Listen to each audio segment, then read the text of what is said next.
WWE announced post-WrestleMania 40 pay-per-view plans, plus AEW are signing a major star at Full Gear, and Chris Jericho suffers a bizarre injury on last night's Dynamite. It's all in the Cultaholic wrestling news right now. So just before we came downstairs to record this news, this broke from WWE. They have some big plans after WrestleMania to take their premium live events abroad once more. We're getting Backlash France, confirmed by WWE to be the first ever premium live event to be held en français, emanating from the LDLC arena in Lyon-de-Sun. The LDLC hasn't been built yet.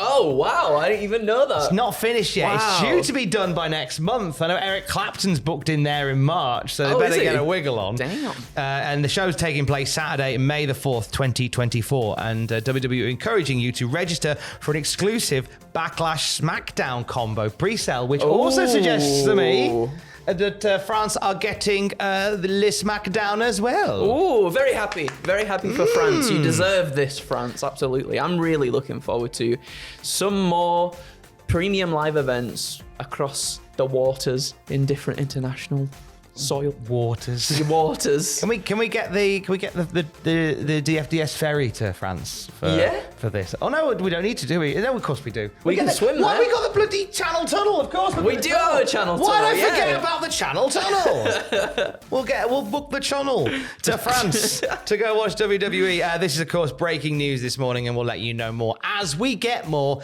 at cultaholic.com. Now, last night AEW presented the Go Home show, the Go Home Dynamite for Full Gear. Still got Collision and Rampage to come, but the last Dynamite for Full Gear. And just before Dynamite went to air, Tony Khan made an announcement. We love a Tony Khan announcement. He said on Twitter, AEW has agreed to terms with one of the world's best wrestlers, a pro who is known and respected by virtually every AEW fan. They'll come to LA to sign their contract this Saturday on pay-per-view at AEW Full Gear. Now, who could it be? Lots of conversations swirling online around who it could be. A lot of people think this might be Nick Nemeth, a.k.a. Dolph Ziggler. The only sticking point in this is that he is on a 90-day no-compete with WWE, which I don't believe is up until the middle of next month. Then. But not to say that something couldn't have been worked out. True, I guess,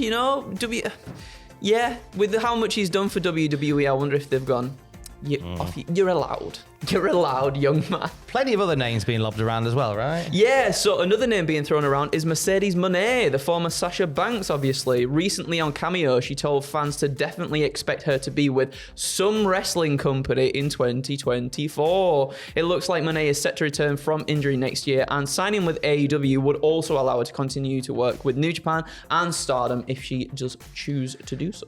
They mentioned, does Tony, in the tweet, that it's somebody that is known and respected by virtually every AEW fan, which suggests that it could be somebody that is already on the roster finally getting a deal, and that brings Will Ospreay into the chat. He's fast approaching the end of his deal with New Japan, could very well be joining AEW a little early, maybe, a company that allows him that flexibility to still base himself from the UK at best, and allow him the flexibility to go and work for New Japan. Yeah. And TNA, Impact Wrestling and such like that as well. So he's had a great marquee year for AEW in the times that he's been there. He's had bangers against Chris Jericho and Kenny Omega.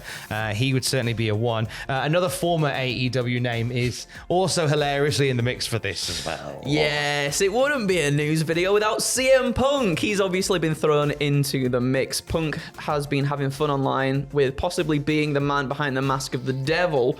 Fightful select sources say, though, categorically that CM Punk is not the man behind the mask of the devil, and with so little time between now and the Wembley incident, it's unlikely that Punk will be appearing. Yeah, I think there's still not enough water passed under that bridge there. MJF excitedly replied to this on Twitter with the name Flip Gordon, former CMLL and ROH star, but not long after that tweet was put out, Flip Gordon signed with CMLL, so I don't think it'll be him. No. Who do you think it's going to be? Worst answers down there. Ryback. door. Is that worse? I feel bad now saying that's the worst. He's going to block us again. I'm full of crisps. That's what he says. Is he He's Scottish? Yeah. There's just a video out there. There's just some guy who sits down and goes, I'm absolutely full of crisps.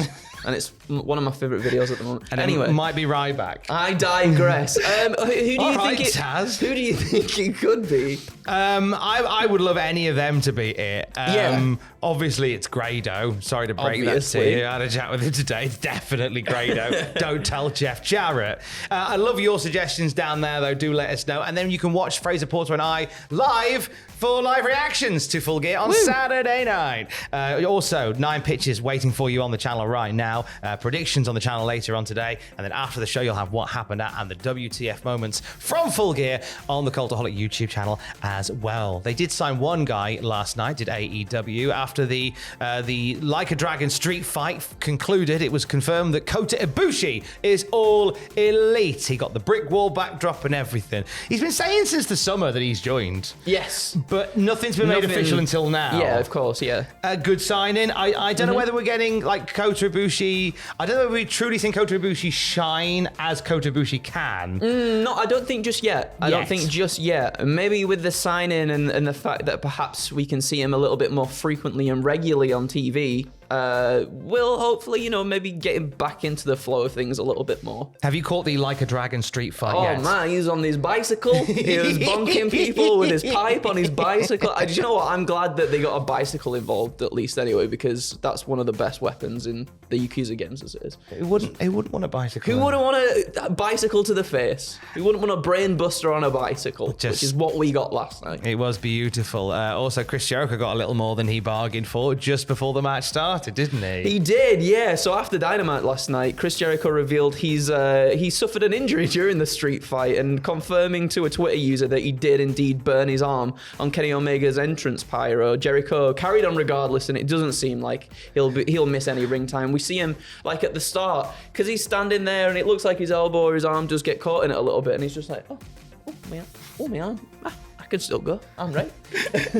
On the surface, he's like, oh. Yeah. Inside, he's like, oh my God! What's going on? Just burning, burning hair. It's pyro accidents, surprisingly a few and far between in wrestling. The first thing I thought of was the time that Undertaker was walking to the ring for Elimination Chamber. His whole coat caught fire. Yeah, which is pretty mental. Keep them few and far between, please, wrestling. Many thanks. Sam Driver and I go back in time on the podcast feed later for a brand new episode of the Cultaholic Classic Nitro review. We're back in 96, and there are new members of the NWO on the way. Oh, I'm excited.